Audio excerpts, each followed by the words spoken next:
សួស្តីអ្នកទាំងអស់គ្នាខ្ញុំឈ្មោះខួនច័ន្ទរស្មីចឹងសម្រាប់វីដេអូនេះខ្ញុំសូមមកបញ្យល់អំពី basic command line នៅក្នុង Linux ចឹងផាតនេះគឺជាផាតទី1ដែលជាផាតដំបូងសម្រាប់ផាតនេះយើងនឹងមកយល់អំពី user directory និង file command នៅក្នុង Linux សម្រាប់ចំណុចដំបូងនេះយើងនឹងនិយាយអំពីប្រភេទនៃ user នៅក្នុង Linux ចឹងប្រភេទទី1គឺសញ្ញាដុល្លារនេះបានន័យថាជា user ធម្មតាគឺមិនអាច install ឬក៏លុប software និង change system configuration បានទេ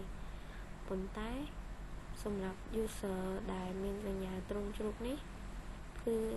យើងហៅថា super user ឬក៏អាចហៅមួយទៀតបានថាជា user root គឺវាមាន full control នៅលើ system ទាំងអស់អាច install remove ឬក៏ផ្លាស់ប្ដូរ system configuration បានសម្រាប់ចំណុចបន្ទាប់នេះខ្ញុំនឹងមកនិយាយអំពីការផ្លាស់ប្ដូរ user រវាង user នៅលើ Linux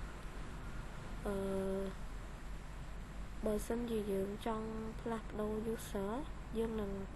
អាចប្រើ command su ហើយឈ្មោះ user នឹងអញ្ចឹងយើងនឹងអាចផ្លាស់ប្ដូរទៅកាន់ user ដែលយើងចង់ផ្លាស់ប្ដូរហើយសម្រាប់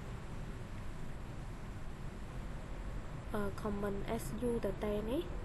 គឺបានន័យថាយើងអាចផ្លាស់ប្ដូរទៅកាន់ root សម្រាប់command su សញ្ញាដកនេះអាចសញ្ញាដកហ្នឹងអាចហៅមួយទៀតបានថាជា option អញ្ចឹង su option បានន័យថាយើងផ្លាស់ប្ដូរទៅកាន់ root ហើយយើងផ្លាស់ប្ដូរកន្លែងដែលយើងឈរហ្នឹងទៅកាន់កន្លែង root សម្រាប់ command sudo option i គឺសម្រាប់ចាប់ផ្ដើម root shell សម្រាប់ command sudo option s សម្រាប់ចាប់ផ្ដើម shell ហ្នឹងប៉ុន្តែក្នុងនាមជា root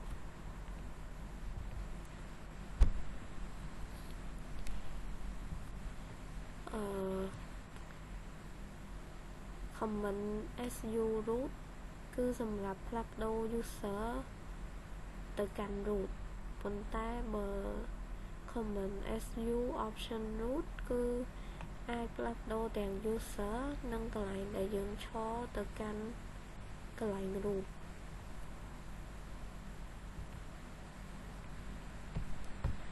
ចឹងសម្រាប់កន្លែងនេះគេនិយាយថា user ទាំងអស់គឺមាន home directory នៅក្នុង home ចឹងកន្លែងហ្នឹងគឺគេចង់បានន័យថាបើសិនជាយើងបង្កើត user មួយឧទាហរណ៍ user នឹងឈ្មោះ 1 អញ្ចឹង user ហ្នឹងពេលយើងបង្កើតហើយវានឹងឈរទៅក្នុង directory ឈ្មោះ home អញ្ចឹងពេលដែលយើងបង្កើតហើយយើងសួរវាថានៅណាអញ្ចឹងវានឹងបង្ហាញថា home ហើយ /1 ប៉ុន្តែបើ user root គឺវាមាន home directory របស់វានៅក្នុង root តែម្ដង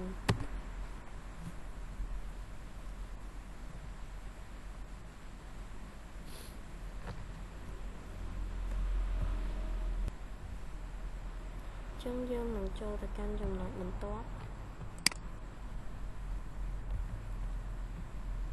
ការ check user ដែលយើងកំពុងប្រើនឹង directory ចឹង command who am I នេះគឺសម្រាប់បង្ហាញថាយើងកំពុង log in ចូល user អីហើយ pwd នេះសម្រាប់បង្ហាញថាយើងកំពុងឈរលើ directory អី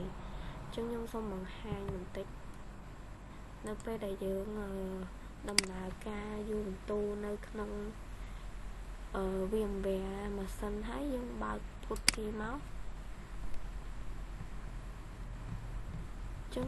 ខ្ញុំសូមនិយាយកន្លែងនេះបន្តិចចំពោះកន្លែងនេះ គឺគេហៅថា user ឈ្មោះ user សម្រាប់កន្លែងនេះគេហៅថាឈ្មោះម៉ាស៊ីនអញ្ចឹងកន្លែងហ្នឹងគឺបានន័យថា user ឈ្មោះហ្នឹងកំពុងឈរលើម៉ាស៊ីនមួយនេះហើយសញ្ញាចុច2នេះបានន័យបញ្ជាក់ថាយើងកំពុងឈរលើ directory អីហើយសញ្ញាទឹកកលោកនេះបានន័យថាយើងកំពុងឈរលើ directory home ហើយសញ្ញាដុល្លារនេះគឺជាអ្វីដែលយើងតំនិយាយមុនហ្នឹងបានន័យថាយើងកំពុងនៅក្នុង user ធម្មតាអញ្ចឹងមិញយើងចង់ឆែកមើលថាតើយើងកំពុង login ចូល user អីយើងវាយ who am I មកវាបង្ហាញថាយើងកំពុង login user ឈ្មោះ su2434 ហើយបើយើងចង់ដឹងថាយើងកំពុងឈរលើ directory អីយើងវា comment pwd មក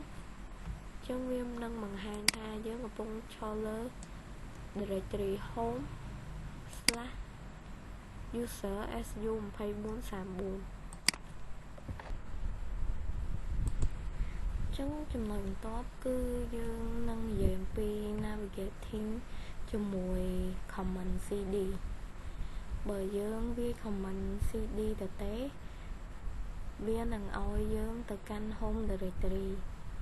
ហើយបើយើងវា command cd ហើយសញ្ញាទឹកលោកនេះក៏បានន័យថាយើងទៅ home directory ដូចគ្នាអញ្ចឹងបើចង់ទៅកាន់ home directory យើងអាចវាយបាន2សម្រាប់ command cd / នេះបានន័យថាយើងចូលទៅកាន់ directory root ហើយcd option នេះបានន័យថាយើងទៅកាន់directory ដែលយើងទៅបញ្ឈរមុននឹងសម្រាប់ cd ចុច2នេះបានន័យថាយើងmove ទៅកាន់ level 1បានន័យថាយើងទៅឈរនៅកន្លែង directory ទី1ហើយសម្រាប់cd ចុច2 / ចុច2នេះបានន័យថាយើងទៅឈរនៅយើង move ពីកន្លែងដើម្បីទៅឈរកន្លែងបន្ទាប់ពីអានេះចឹងបានន័យថាវាគុណនឹង2សម្រាប់ command man cd នេះសម្រាប់បើក manual នៅពេលដែលយើងអត់ចាំ comment ចឹងទៅយើងបើក man cd ហ្នឹងដើម្បីជួយឲ្យយើងចាំ comment វិញចឹងខ្ញុំសូមតេស្តដោយសារឥឡូវហ្នឹងយើងកំពុងឈរលើ directory home ហើយចឹងខ្ញុំសូមផ្លាស់ប្ដូរទៅឈរលើ directory root វិញគឺយើងប្រើ cd /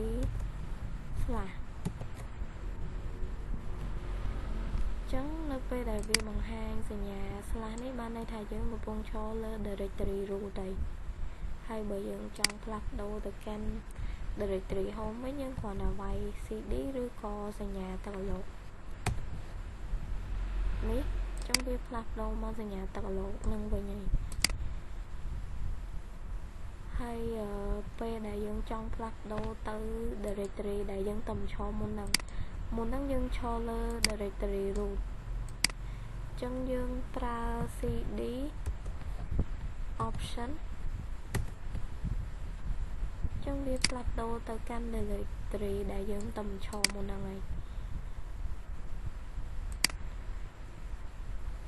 ហើយកន្លែងនេះគឺ move ទៅ level 1 cd ចុច level 1របស់វាគឺ directory root ចឹងវាអត់មានផ្លាស់ប្ដូរអីទេតែបើយើងចង់ move ពី level ទៅ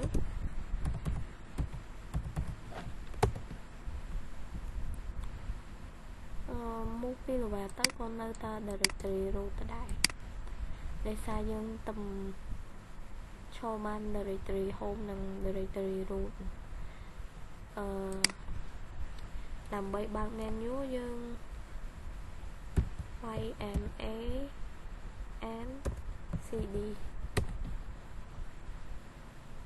អូដោយសារយើងចូលលើ directory root ចឹងយើងអាចបើក menu បានទេចឹងខ្ញុំសូមផ្លាស់ប្ដូរទៅកាន់ cd វិញ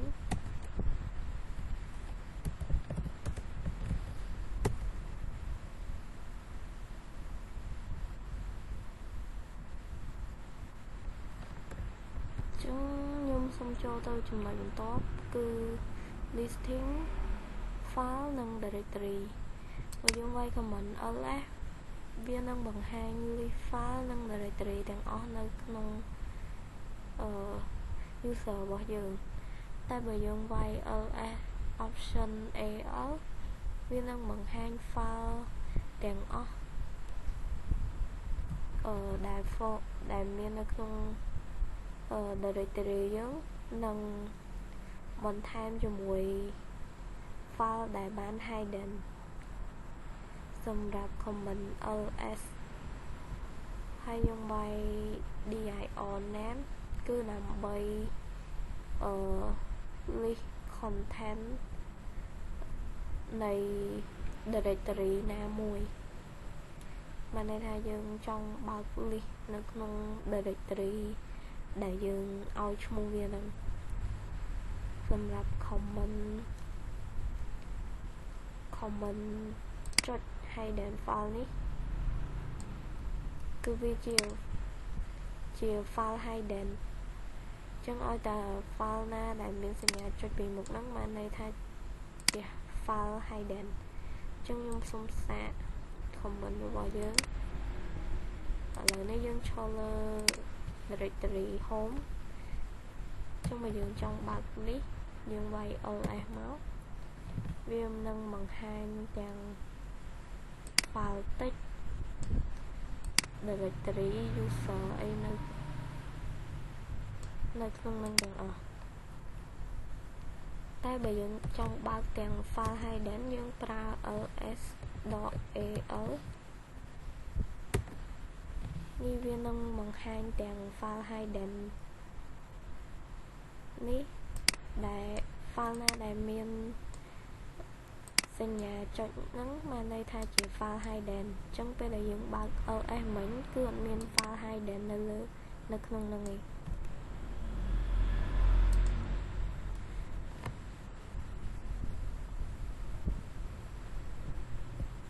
ចឹងពេលដែលយើងចង់បើក list content នៅក្នុង directory ណាមួយគឺយើងប្រើ ls ហើយឈ្មោះ directory មួយហ្នឹងឧទាហរណ៍ខ្ញុំចង់បើក directory ឈ្មោះ all file នេះខ្ញុំដាក់ ls all file ចឹងវានឹងបង្ហាញអ្វីដែលមានក្នុង directory all file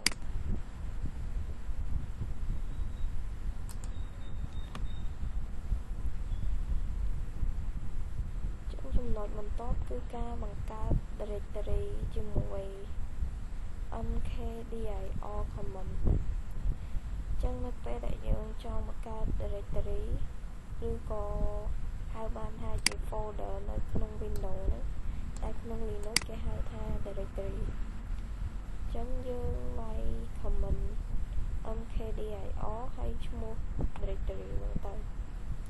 ចឹងខ្ញុំសាកវាយ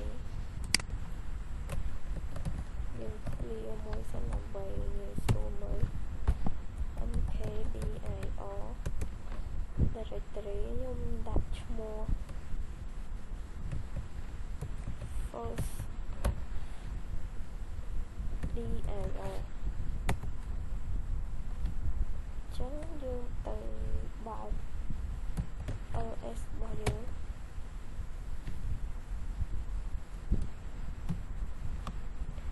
នេះគឺជា directory ដែលយើងទៅបង្កើតឡើងឈ្មោះ first dir ហើយ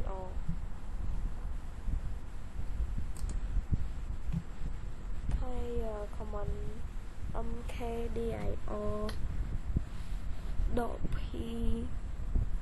1/m2 នេះគឺសម្រាប់បង្កើត parent ឬក៏ subfolder ហើយចំណែក mkdir.pv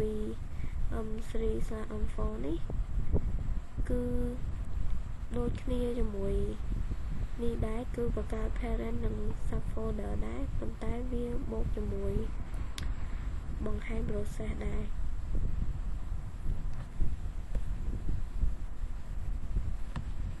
សម្រាប់ចំណុចបន្ទាប់គឺការ create និង edit file អញ្ចឹងបើយើងចង់ create file មួយដែលអត់មានអីទាំងអស់គឺ file ទេហ្នឹងគឺយើងប្រើ command touch ហើយឈ្មោះ file ហ្នឹងទៅអញ្ចឹងខ្ញុំសាកបង្កើត touch ខ្ញុំឲ្យ file ហ្នឹងឈ្មោះ abc អញ្ចឹងទៅ .txt អញ្ចឹងវាអត់មានបង្ហាញអីទេពេលយើងបង្កើតហើយ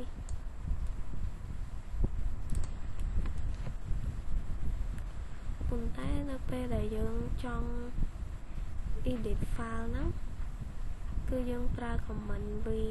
ឈ្មោះ file ហ្នឹងហើយបើយើងចង់បង្ហាញ content ដែលមានក្នុង file ហ្នឹងគឺយើងប្រើ command cat ឈ្មោះ file ហ្នឹង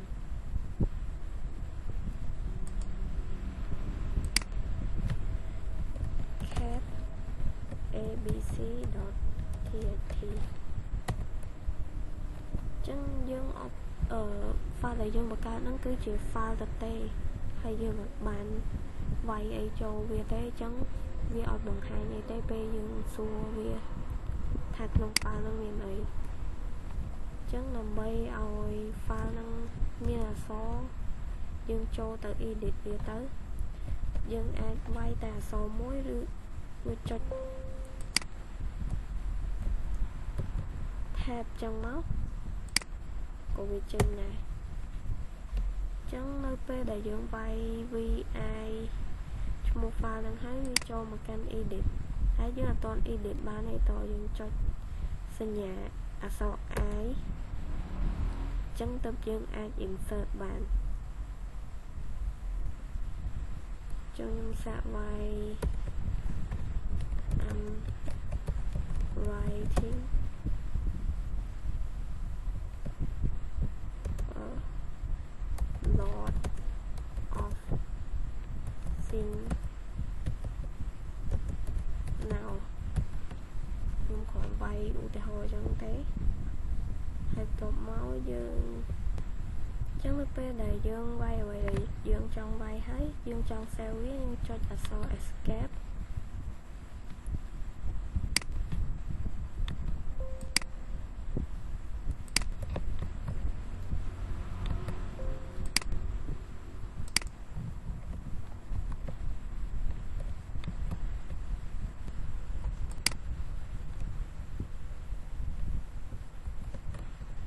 x ចឹងមកគឺយើង save បានហើយអញ្ចឹងយើងចូលទៅបើកវាម្ដងទៀត cat ឈ្មោះ file នេះយើងវានឹងបង្ហាញថា file ហ្នឹងមានអីនៅក្នុងហ្នឹងអញ្ចឹងយើងចូលទៅកាន់ចំណុចបន្ទាប់ command history និង command សម្រាប់ clear history ចុងមិញយើងបានវាយ command ច្រើនណាស់ហើយយើងចង់ដឹងថាយើងវាយ command អីខ្លះយើងវាយពាក្យថា history នេះគឺវាបង្ហាញនៅ command ទាំងអស់ដែលយើងបានវាយហើយនៅពេលដែលយើងចង់ clear history ហ្នឹងយើងវាយ history .c ចឹងពេលដែលយើងបើក history ម្ដងទៀតវាអត់មានអីទេ